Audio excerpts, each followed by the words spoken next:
papá llega y me dice: Fernando, o vas a estudiar en una normal para que cuando salgas tengas trabajo y seas maestro, o vas a estudiar en un colegio militar para que cuando salgas tengas libreta militar y tengas trabajo. En ese tiempo yo tenía un afro así tipo Jackson 5. Nadie iba a tocar mi pelo. Me fui para la normal. Y empieza esa conversación y esas vocaciones a surgir. Siempre que empiezo a hablar de mis inicios como maestro, todo huele a mandarina.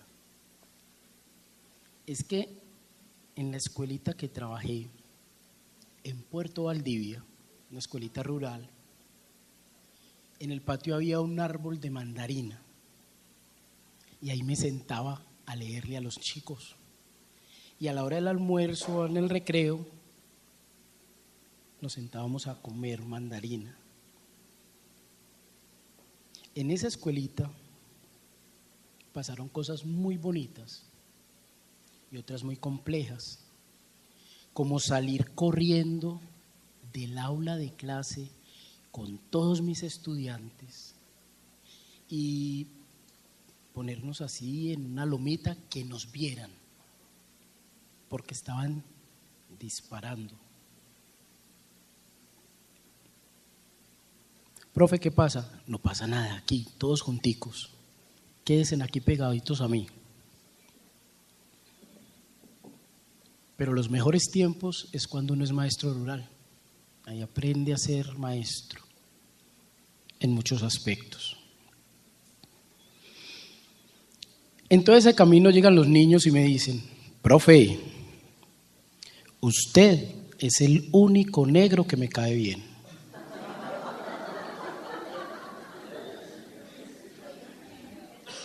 Profe, así mi mamá diga que no, yo tengo amiguitas negras.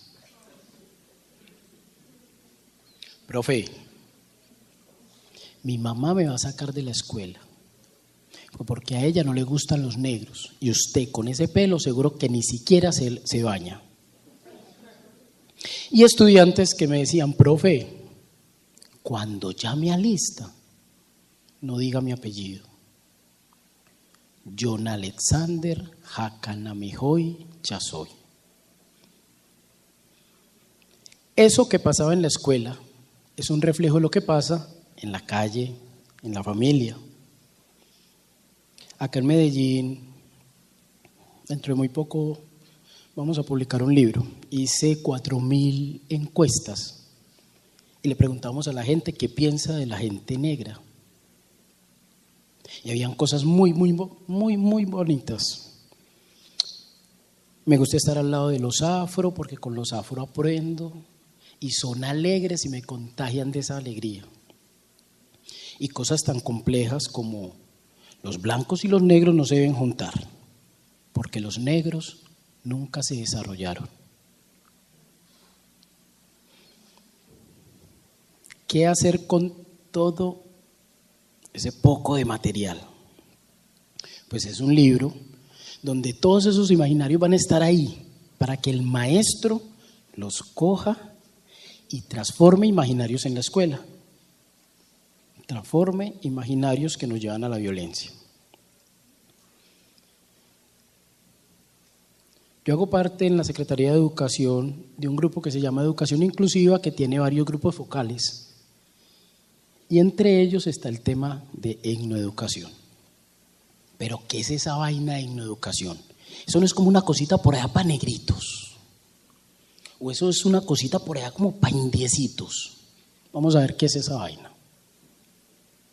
Dale, mamá. Se me olvidaba, yo soy maestro de escuela. Por eso todos los dibujitos, eso se pega. Estos dibujos son la representación de los diferentes grupos étnicos en Colombia, hecha por niños de segundo de escuela. La etnoeducación es una estrategia que tiene que ver y está enfocada con el ser. ¿Para qué? Para identificar los valores ancestrales, la otredad. Pero ¿para qué esa vaina aquí en Medellín? Si nos vamos a focalizar. Para reivindicar procesos formativos sociales que sean concertados, incluyentes, pertinentes y de calidad. Palabra clave, concertados. Es la escuela con el conocimiento y los saberes que se concerta con la comunidad. ¿Qué enseñamos allá? Contextualizado. Les voy a contar algo. Yo sé que el tiempo está cortico, pero no me la pases.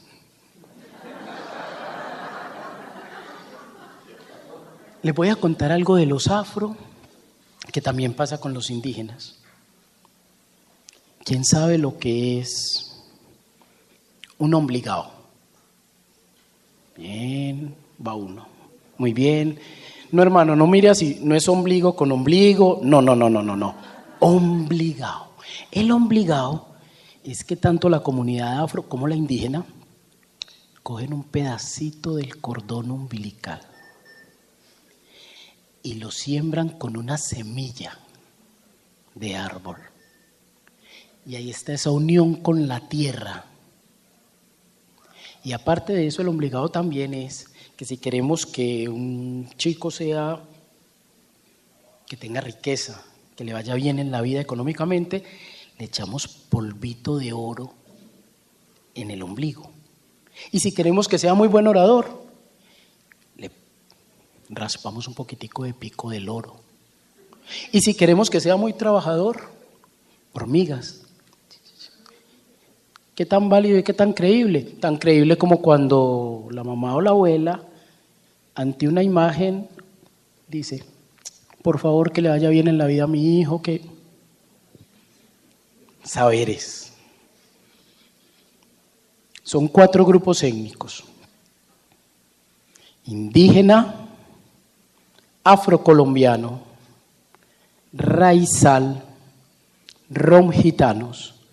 Y esta vaina de la etnoeducación, ¿a quién le compete? Pues le compete a indígenas, afrocolombianos, raizales, romgitanos y el grupo mayoritario blanco mestizo, porque estamos en un territorio ¿qué? Multiétnico y pluricultural. ¿A quién le compete? A todos. Ahora sí, manito. Pero explícame esa vaina de etnoeducación, ¿cómo se hace en la escuela?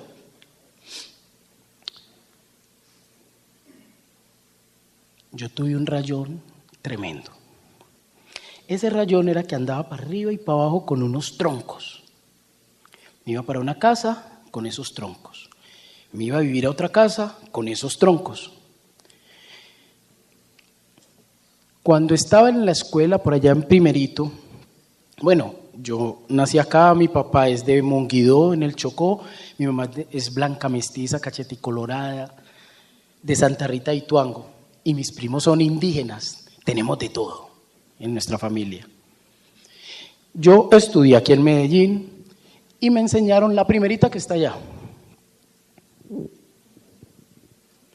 ¿A quién no le enseñaron la casa ideal? Así como...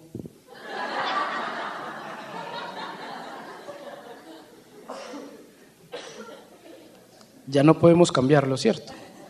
Amigazo, espérate, sí. Se me tira el discurso, hombre. Bueno, esa casita, la primerita que está allá. Levanten la mano los que le enseñaron la casa en primero, en preescolar. La casa, así como la que está allá arriba. Todos. ¿Qué tiene en el techo? Chimenea.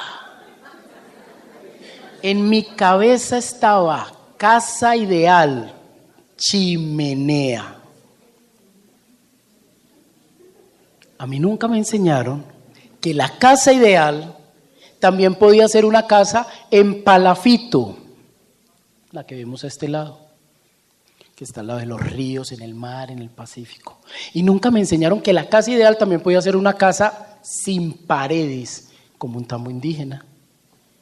Y mucho menos me enseñaron que una casa ideal se podía mover, como la casa de los romgitanos. Pues etnoeducación es eso, ser enfoque diferencial étnico en los saberes que tenemos en la escuela. Enseñamos la casa, enseñamos todas las clases de casa.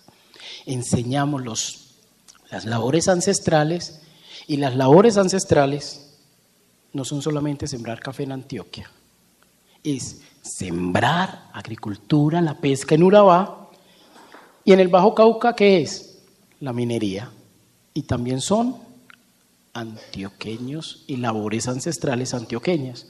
Eso es etnoeducación, coger cada uno de esos temas y darles enfoque, para que cuando nos vamos a pasear y veamos las casitas, no digamos, ay, qué pecado, cómo viven, qué pesar. Y no sigamos rayados haciendo chimeneas, buscando casas con chimeneas, no. Muy bien, sigamos. En Medellín, bueno, listo, ¿y cómo se va a hacer esa vaina? Muy rico su discurso, y entonces, esa vaina en Medellín la estamos haciendo de la siguiente manera, con la ruta voz, voluntad de autorreconocimiento, orgullo de nuestra multiculturalidad y ser sabedores que replican. Con esos tres ejes, se implementa etnoeducación acá y en Cuyá. En cualquier parte podemos hacerlo. ¿De qué manera? Voluntad de autorreconocimiento. Miren, es reconocer nuestra ancestralidad que viene de la africanía, de la indigenidad y de la hispanidad. No tener como que lo que sucede es con los de allá y a mí no me toca. Investigar, buscar y querer. Lo que está sucediendo acá y que ustedes estén acá escuchándome y no se hayan ido a almorzar, es esa voluntad de querer conocer un poco, esa voluntad de autorreconocimiento que quieren de un saber. Orgullo. No, es que yo sí sé, los indígenas, claro, ellos están. No, ese orgullo de saber qué son nuestras raíces, sentirlo. Bueno, y me devuelvo, esa voluntad de autorreconocimiento está incluida en la voluntad política. Yo pasé en un momento determinado, que estuve como gerente de negritudes de Antioquia, durante 4 años pidiendo cita para que habláramos de etnoeducación y de implementación de la etnoeducación en Medellín. Nunca me la dieron. Y cuando mandaban a alguien que no podía tomar decisiones. En esta administración tenemos a un alcalde que dijo sí, un secretario de educación que dijo sí, un subsecretario, jefes de núcleo, porque les cuento, en este momento tenemos el 100% de acuerdos de voluntades firmados por los jefes de núcleo de implementar etnoeducación en sus núcleos, con los rectores, todos los rectores de Medellín, y con los maestros de cada institución, pública o privada. Esto es para todos, porque hoy mi niño está aquí en este colegio y mañana está en el otro. Y esto no es un tema de que aquí o allá, es para todos. Han firmado acuerdo de voluntades de empezar a trabajar, porque es que no es que lo vamos a hacer ya y que amaneció y listo. Pues si fuera así de fácil, ya estaría hecho. Tiempo, manita. ¿Vamos bien? Ok. Y ser sabedores que replican es que si ustedes de acá salen con esa espinita y no empiezan a replicarlo en la casa, en el barrio, en el trabajo, no hacemos nada. Entonces necesitamos sabedores que replican. Gracias, manito. Pero entonces, listo, otra vez, muy bonito, mucha teoría, ¿cómo es la vaina? ¿Y dónde encontramos eso y cómo vamos a trabajarlo? Lo vamos a trabajar, tenemos un micrositio web. En ese micrositio web, ojo lo que encuentran, mallas curriculares de etnoeducación, desde preescolar al grado 11. Porque a veces los profes dicen, yo quiero, pero es que ¿dónde? Es que yo no sé. Pues yo crecí y el reconocimiento de todo lo que era mi cultura lo hice ya viejo. Entonces los maestros sí, ahí van a encontrar las mallas curriculares de etnoeducación. Ah, pero que ¿cómo así? ¿Eso de dónde salió? Fernando se tomó un Red Bull y se sentó allá en un escritorio a crear. No. 680 maestros de Antioquia, con los saberes que trajeron de sus territorios con la comunidad, hicieron las mallas. Y no es palabra de Dios, no, pero es una muestra de lo que quiere las comunidades que se enseña en la escuela. Van a encontrar talleres, van a encontrar evidencias de los maestros, y por allá hay una cuestión, las trivias. Sí, vos te reíste, yo te vi. Es una caricatura de Fernando Palacios, del profe Manito, donde cada 8 días van a encontrar preguntas como esas, que es un obligado. Pero no solo de los afro, de los raizales, de los gitanos, de los indígenas, del grupo blanco mestizo. Cada 8 días las van a encontrar para ir aprendiendo y acercándonos al tema y para que los niños se acerquen a este tema. Dale, por favor. ¿Y con quién se hace ese trabajo? Bueno, 600. La parte de arriba hay un proyecto en Medellín que se llama El Líder Sos Vos. Esos pelados les contamos y les dimos una clase de etnoeducación y quedaron así todos entusiasmados. Pues me llenaron agenda de que estuviera en todos los colegios trabajando con los maestros y acompañando. Y en la parte de abajo, el trabajo que se hace con los líderes de la comunidad. Entonces tenemos una líder con un saber, los reunimos en la escuela con los niños para que cuente. Y en la escuela se enseña lo que las comunidades quieren. Y lo que hay en la parte de atrás es un trabajo que se hace en las escuelas, y miren la manera. En mayo, literatura, oralidad, todo lo que tiene que ver con lo afro. En junio, julio, con lo indígena. En agosto, raizal. En septiembre, romgitanos. Y con todo ese saber de lecturas y de acercamiento a cada grupo étnico durante cada mes, en octubre los niños crean. ¿Cómo ven la otredad? ¿La base de qué? De que no haya esos conflictos en la escuela, porque es que el tema de la paz y todo ese rollo es desde casa. Empecemos desde casa. ¿Se acuerdan del niño que no le gustaba que le dijera el apellido? Hakanamihoy Chasoy. Bueno, él es uno de los niños que dentro de todo este proceso hizo parte de un proyecto que hace 17 años tengo acá en Medellín. Y es que después de leer, transformamos imaginarios de violencia desde la literatura y el arte, y esos niños producen. Pues así hemos llevado los niños a Europa, niños de todas partes de Medellín, de Moravia, de Campo Valdés, y también de Antioquia, de Urabá, y también de Colombia. Los llevamos a Europa y están con los grandes pintores y artistas del mundo. ¿Y sabe de qué hablan? Con toda seguridad. De sus orígenes, de su grupo étnico, de los saberes que hay en este país.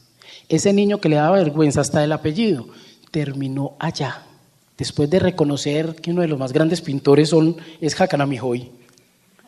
Después de verse ahí reflejado, lo importante de vernos reflejado en la escuela, terminó haciendo un discurso en la Plaza de Toledo, España. Y así cada año, viajando con chicos por el mundo, y el tema de ellos es el orgullo de su nacionalidad, de su multiculturalidad. Dale, por favor. Tiempo, por favor. Todo eso. No. Es que a veces como que la hora... Miren qué belleza. Esos ejercicios lo estamos haciendo en los diferentes núcleos. Y esto es en un núcleo educativo en Villa del Socorro. Y hacen la misma actividad, pero a final de año se reúnen todas las escuelas del núcleo y hacen un gran encuentro intercultural y habla cada uno de un grupo étnico específico. ¿Saben qué? Yo fui el año pasado, este año estábamos en otro cuento, el año pasado fui, hicieron sopa de queso para todos los estudiantes. Levanten la mano los que han comido sopa de queso. Los demás, lo siento, o sea, se la perdieron. La sopa de queso no es mote, Ojo, es una sopa de pastas con papa que cuando ya está hirviendo se le echan tronquitos de queso costeño.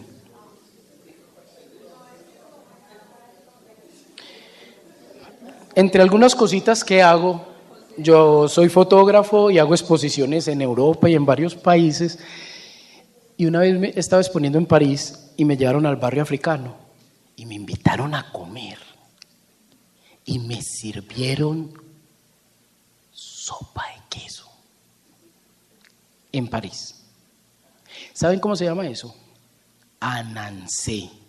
Anancé es una araña que tiene unos hilos, y esos hilos son los que unen los saberes de las comunidades afro en el mundo.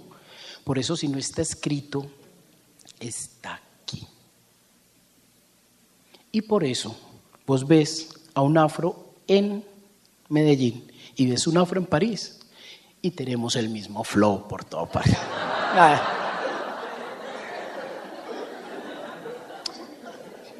Un rector me decía en algún momento, pero oye Ferry, entonces, ¿cómo les digo? Les digo Nietzsche, le digo afro, le digo more. Y yo, y se lo voy a contar a ustedes nomás, el secreto más grande. Dígale por el nombre. Eso es todo. No, pero entonces, si no lo conozco, pues señor, señora, señorita, niña, porque escuchamos a los profes decirlo. Mira, aquel niño, como es de canzón, y aquel negrito, hasta aquí. ¿Cómo así? ¿A dónde hay el salto? El lenguaje, la manera de conversar y dirigirnos al otro, para mirarnos a los ojos, con la dignidad de que se debe mirar al otro. Y si voy a hablar de negro, entonces hablo de mujer negra, comunidad negra. Primero el sustantivo y luego el adjetivo. Dale. Entonces les iba contando, pero ¿cómo se mueve eso de verdad en la escuela? Que no quede etéreo, que esté por allá, no, aterrizarlo. Un aterrizaje de políticas públicas, y entre ellas es que tenemos una red de himnoeducación con 24 nodos. Cada núcleo educativo tiene un nodo de himnoeducación conformado por maestros, y esos maestros contextualizan sus acciones. Es que no es lo mismo, lo decía ahora el maestro, de esta escuela a esta, diferencias totales. De un grupo dentro de la misma escuela a otro grupo. Entonces ellos escriben y en concertación los maestros deciden la ruta de acciones etnoeducativas también para acompañar los procesos cognitivos, festivales de poesía y cuentería, articular mallas etno, creación de diario ancestral, encuentros zonal etno, socialización con directivos, censo de autorreconocimiento, abuelos, cuentacuentos étnicos. ¿Eso quién lo hace? El núcleo 918. Entonces, mire, estamos haciendo que la escuela se mueva y los maestros se muevan sentados conversando y teniendo en cuenta esa diversidad que hay. Dale, manito, por favor. Mesas de himnoeducación en las instituciones, dale. Pero pasa también algo bien especial. Nos decía ahorita el profe, esto es en en Sol de Oriente, si no estoy mal. En Sol de Oriente, 23 niños indígenas, 23 niños en diferentes grupos. Y me decía una madre de familia indígena, es que mi niña es muy juiciosa. Ella está, yo le pregunto al maestro y el maestro me dice que es callada, que está siempre en su puesto. Yo le decía a la mamá, ¿y usted qué prefiere? ¿Callada o feliz? Y conformamos un grupo con un maestro en Veradóvida, que tiene la lengua, para que trabaje con ellos, conservación de la lengua, porque también los niños nos decían, mi papá me regaña si hablo lengua.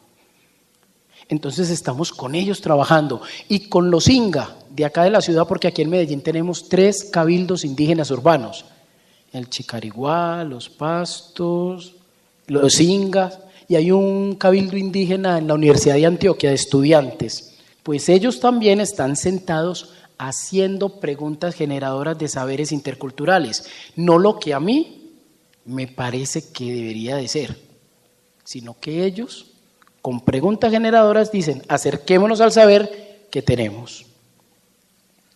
Dale, por favor. Y vamos montando gente, pero si es un tema de la escuela, pero no, es que no es un tema de la escuela, es un tema de ciudad, municipio, departamento, país. Por eso ahí hay gente de toda parte y de todas las organizaciones. Estamos trabajando con ellos en esos procesos educativos. Dale, por favor. Acciones poderosas que vamos a hacer en este año y estamos realizando. Pero aquí me quiero detener en la última. Segundo encuentro, Ruta Voz. Dale, por favor. El año pasado hicimos un gran encuentro, después de todo el proceso, y trajimos un sabedor del único país africano que habla castellano, de Guinea Ecuatorial, y él vino y nos contó en nuestra lengua, en nuestro entendimiento, la historia desde la raíz. Fue supremamente poderoso. Y trajimos a Zuli Murillo, sabedora, una maestra de matemáticas. Les voy a contar algo de ella. Cogió todos los mitos y leyendas afro y los volvió canciones. Y cuando le iba a enseñar a los niños el cilindro, entonces, desde una canción llamada El Patetarro, ¿ustedes creen que a un niño eso se le olvida cómo es un cilindro? Nunca. Entonces ella coge y transforma los saberes, lo mismo que Dalila Gómez, gitana, Zeine Suárez, raizal, María Iguarán, guayú, indígena. Eso pasó el año pasado y fue una cosa, lo hicimos en el Teatro Pablo Tobón Uribe, no cabía la gente. Y siempre, qué rico oír, qué rico oír. Pues bueno, por eso hablamos del segundo. El segundo lo vamos a hacer en la Universidad de Antioquia, en el Camilo Torres, para 1.200 personas. Les voy a guardar cupo exclusivo a todos ustedes. Aquí traigo unos folleticos donde está lo que expliqué. Y también están las preguntas generadoras desde preescolar al grado 11 por periodos, para que los maestros tengan otro apoyo del trabajo educativo que se está haciendo en la ciudad. Muchas gracias.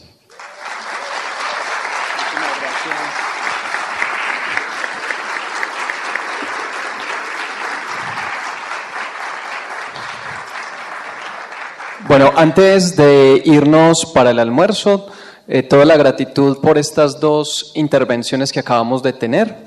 Y vamos entonces a invitar al profesor Hugo, al profesor Fernando a que nos acompañen aquí para las preguntas que ustedes tengan para ellos.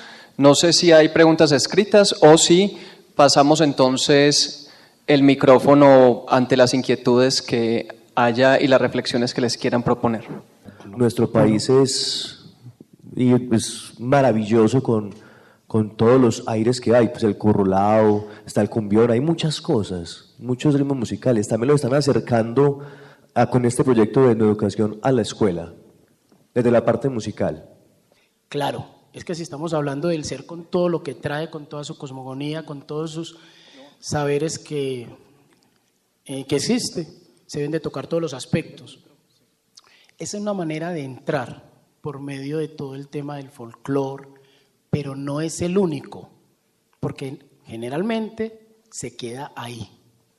Y vamos a hablar de los afro, Mapalé. Ya hablamos de los afro, chao. No, es parte de todo ese proceso. Saber que cada tema que demos, no solamente le vamos a dar enfoque diferencial, sino que lo vamos a transversalizar con las diferentes áreas. ¿De qué manera crees que los niños, niñas y jóvenes de clase alta y media también pueden ser considerados víctimas del conflicto? Todos somos víctimas de este conflicto. Es muy difícil encontrar una familia que no tenga un familiar cercano, un amigo, un conocido. Y el tema, cuando yo hacía referencia a los aprendizajes de la guerra, es que esos aprendizajes no son solo para los niños y las personas que la han vivido directamente. Esos aprendizajes de la guerra a todos nos llega, y por eso estas mismas lógicas que planteamos para la escuela, que yo las planteaba pues de manera muy explícita para una escuela pública en territorios de conflicto abierto, pues lo aclaro, no, es una propuesta para la escuela como ente, como entidad, porque todos somos víctimas, y entonces esos nuevos aprendizajes, ese caminar la paz, como lo planteaba yo ahí en términos generales, porque pues esto es un abrebocas a la discusión, implica también obviamente a estos niños y niñas de las clases altas que también son afectados. Tenemos que reconstruir un país, o sea, no tenemos que reconstruir un sector de la sociedad, tenemos que reconstruir un país, y en esa medida pues los elementos que yo planteaba allí, que no son los únicos además, son lo que el profe aporta, por ejemplo, me parece un elemento muy potente desde el punto de vista pedagógico y didáctico, y tiene aplicabilidad en una escuela oficial, sin muchos recursos, como tiene toda su aplicabilidad en una escuela o en un colegio de alto nivel económico, con todas las posibilidades de infraestructura y de dotación y de maestros para llevarse a cabo. Buenas tardes, mi nombre es Didier, soy docente en una institución pública de la ciudad y voluntario en la Corporación Colombia No Violenta. Percibo en sus grandes enseñanzas, como conclusión personal, la necesidad de una humanización de la escuela. Martha Nussbaum, que vino hace algunos años, hablaba de la crisis de las humanidades, y es que los docentes que nos dedicamos a esas materias o a esas áreas del conocimiento que tienen que ver con lo humano, entre comillas, estamos yendo arrinconadas por otras materias muy importantes, por supuesto, pero que en fin de cuentas triplican o cuadruplican la cantidad de tiempo que nosotros tenemos. Por ejemplo, yo tengo 1 hora con décimos y onces, mientras los que enseñan técnica tienen 7, 8 horas a la semana. A eso creo que se refería Martha Nussbaum. Como la necesidad es humanizar, ¿ustedes cómo afrontarían esta crisis en medio de que las áreas pierden cada vez más? Pues yo sé que no hacen milagros, pero muchas gracias. Muchas gracias.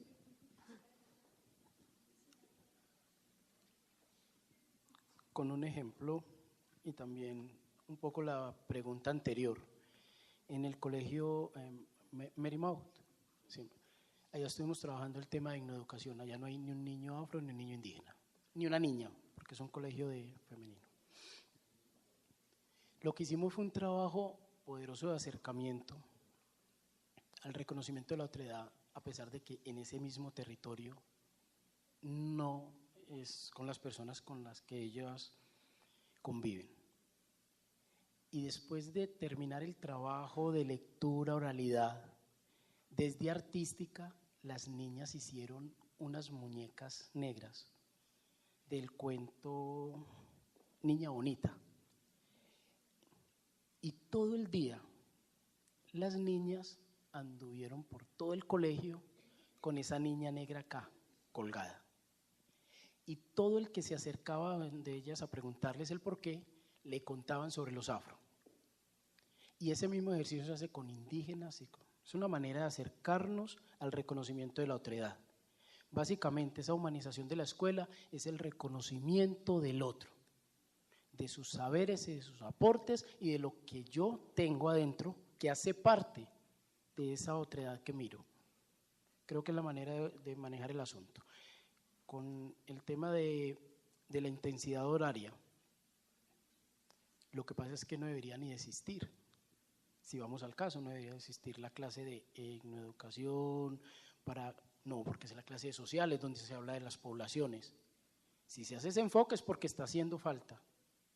La escuela como el principal centro donde se proyecta una sociedad que nos soñamos y que nos imaginamos. Los maestros debemos de ponernos la camiseta, caminar con los padres de familia y construir lo que hablamos, una escuela concertada, incluyente, pertinente y de calidad. Sí, yo en esa dirección solo complementaría algo. Se trata justamente de cómo establecer unos criterios de los contenidos también, de los que se abordan en la escuela, pero de cómo construirlos con la comunidad educativa, porque hay una presión muy tremenda.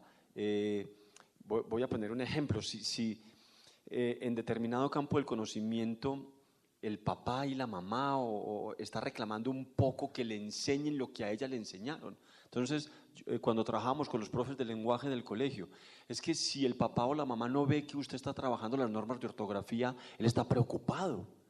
Oiga, ¿cómo así que no están las normas de ortografía en el cuaderno? ¿O cómo así que no lleva un cuaderno? ¿O cómo así que ese cuaderno son los apuntes libres del chico?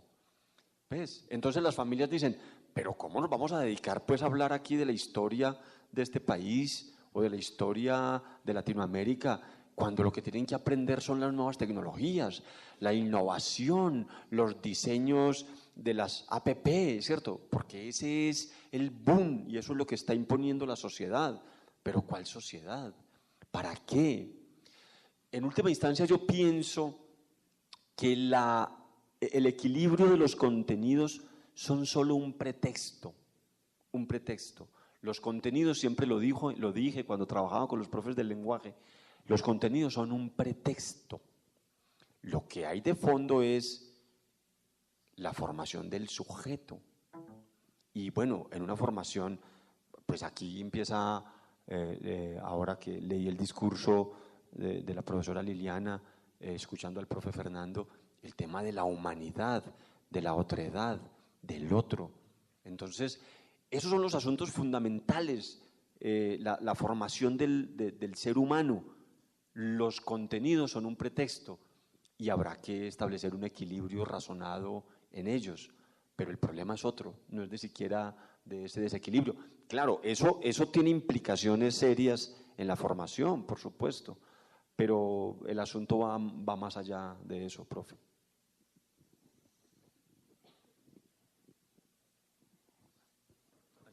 Aquí hay otra pregunta.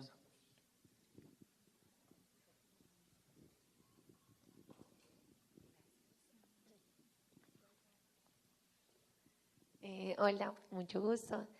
Nosotros venimos del Colegio La Salle Envigado. Está claro para el profesor Hugo, está claro que los conflictos y toda la violencia que se ha vivido en el país se deben conocer, por lo que, como dicen por ahí, el que no conoce su historia está condenado a repetirla. Pero también es obvio, nosotras hablando como estudiantes, que es tedioso sentarnos en un aula de clase a escuchar y hablar y hablar y hablar. Entonces, como, ¿qué estrategias se pueden implementar para incentivar a los estudiantes a conocer ese tipo de historia, a saber a buscar una solución de conflictos, de todo este tipo de cosas, sin necesidad de sentarnos a un aula, a aburrirnos, que nos dé sueño o algo así? O sea, algo que nos dé la emoción de vivir eso. Gracias. Yo estoy que vuelvo y le paso el teléfono, el micrófono a Fernando. Es que, claro, ahí entra a jugar un asunto que se llama, eso es una respuesta muy técnica para ti, pero como están aquí los colegas, el tema de las didácticas especiales. En el tema del lenguaje, yo ahí me defiendo mucho mejor con lo de las didácticas especiales. Pero mira, en general se trata de poder garantizar en el aula de clase una participación activa de los sujetos, es decir, de los niños, las niñas y los adolescentes. La palabra no es la palabra única y exclusivamente la del maestro, ¿cierto? El campo de las ciencias sociales y humanas, el profesor Olimpo lo dijo, que me parecía maravilloso, es un asunto absolutamente apasionante, maravilloso, pero la hacemos muy aburridora cuando nos dedicamos a hacer un recuento de hechos y de fechas y de momentos históricos. o cuando en el campo de las ciencias sociales y humanas abordamos la geografía como un asunto plano, donde nace un río, donde desemboca y sus afluentes y demás, eso se vuelve absolutamente tedioso. El abordaje de la historia hay que abordarlo con esa complejidad cultural, histórica, económica y política. Y en ese proceso tienen que aparecer las voces de los chicos y las chicas, leyendo. Las búsquedas hoy de conocimiento también son maravillosas por internet y demás. Hay muchas posibilidades, pero hay que abrir ese mundo de la voz del maestro a la voz de los chicos y las chicas, y que la enseñanza de la historia supere ese asunto casi que de recuento de fechas y de acontecimientos. Yo me imagino que tendría que tener cabida la música, tendría que tener cabida la historia cultural, cosas como las que mencionaba Fernando. Cuando lo veíamos en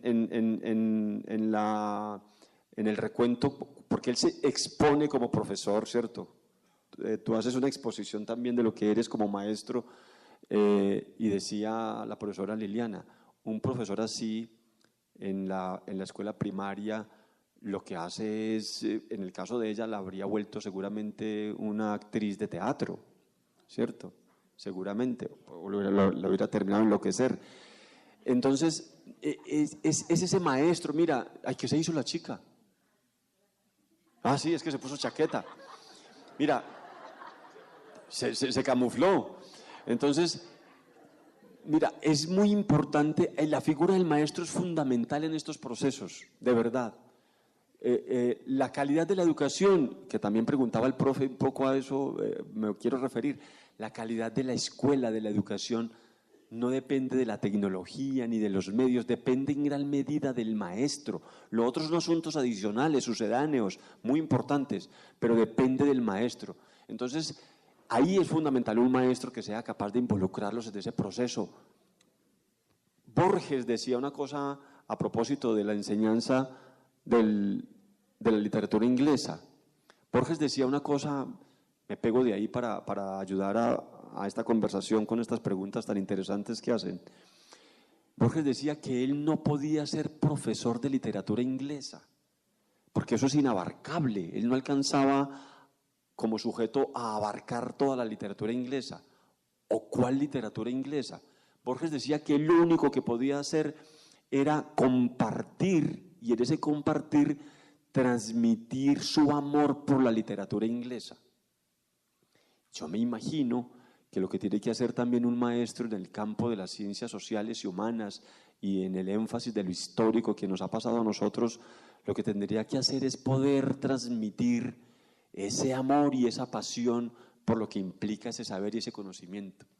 Y eso se refleja inmediatamente en quienes son sus discípulos.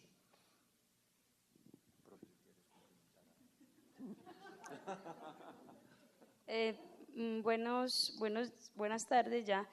Yo soy egresada del Colegio Benedictino, egresada frente a uno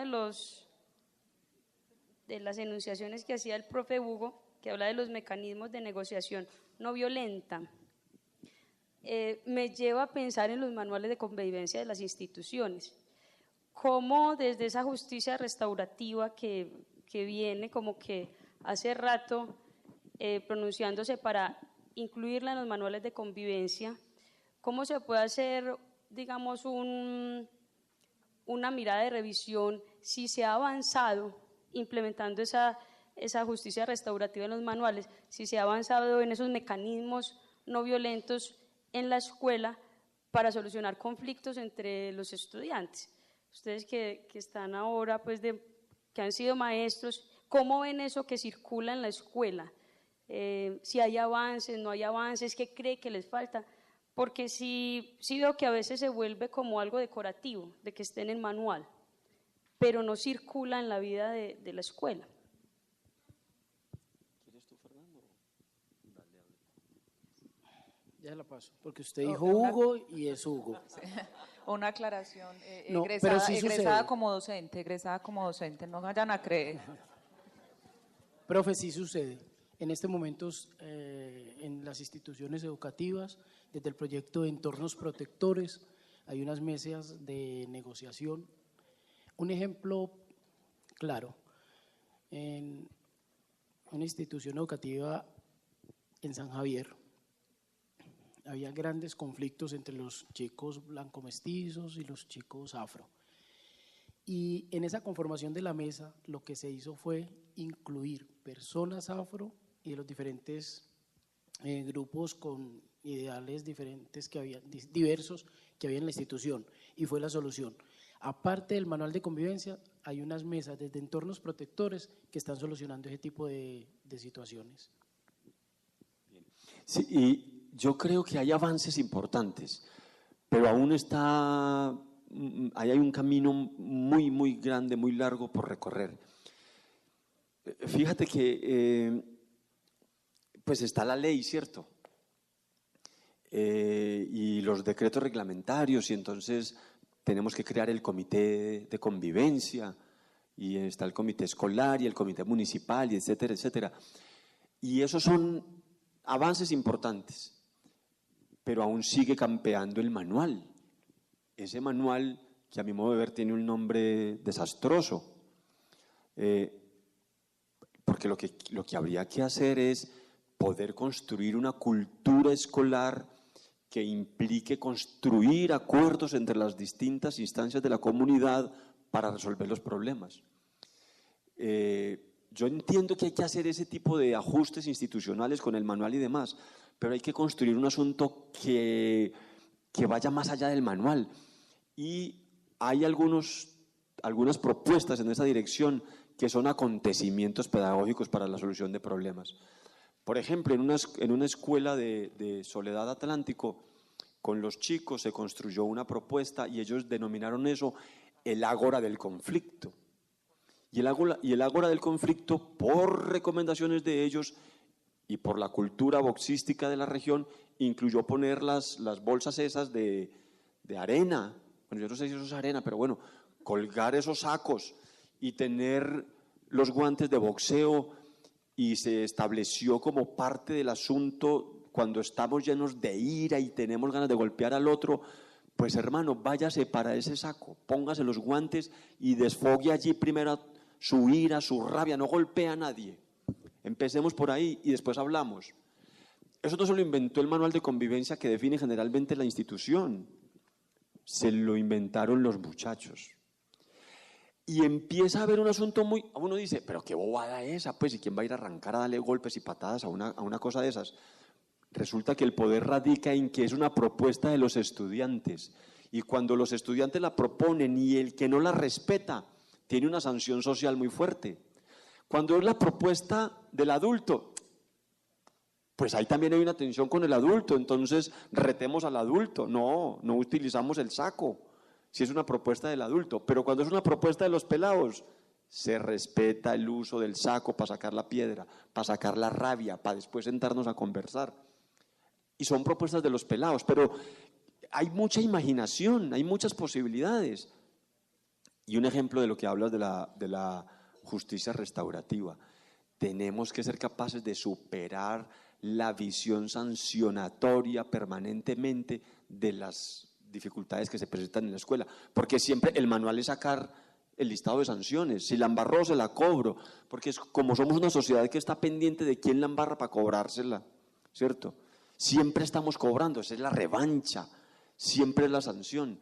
No, tenemos que pensar en que somos capaces de construir acciones mejoradoras para reponer, para resarcir el daño que causamos. Porque es que yo tengo que, también como sujeto de aprendizaje, asumir que mis actos tienen consecuencia, pero la consecuencia no puede ser siempre la sanción, la consecuencia no puede ser cobrársela, si la embarró se la cobro, la consecuencia es que si la embarró, asume cómo desembarrarla, cómo tener acciones restaurativas con el otro, y los pelados y los niños son imaginativos enormemente. Yo menciono ese ejemplo para ponerlo ahí sobre la mesa, que es muy simple, pero los pelados lo respetan y lo asumen porque surgió de ellos, no del directivo docente, no del maestro. Bueno, yo sé que quedan algunas intervenciones. en aras de el tiempo, entonces les pido que lo hagamos con toda la brevedad y ya yo hago el cierre, ¿sí? Bueno, mi nombre es Román Mosquera, soy profesor de la Fundación Kio Guerreros de Vida y realmente no recuerdo cuál de los dos puso el ejemplo, pero me quedo porque yo pude vivir esa experiencia cuando era niño. Era de los dos indígenas que estaban estudiando en el colegio, los 4.000 personas, algo así que no encajaban. Mi pregunta es la siguiente: en pleno 2018, ¿qué estrategias o alternativas están haciendo las instituciones para que esos niños puedan tener pues como una mejor conexión, no solo con la institución, sino también con la sociedad para no ser discriminados?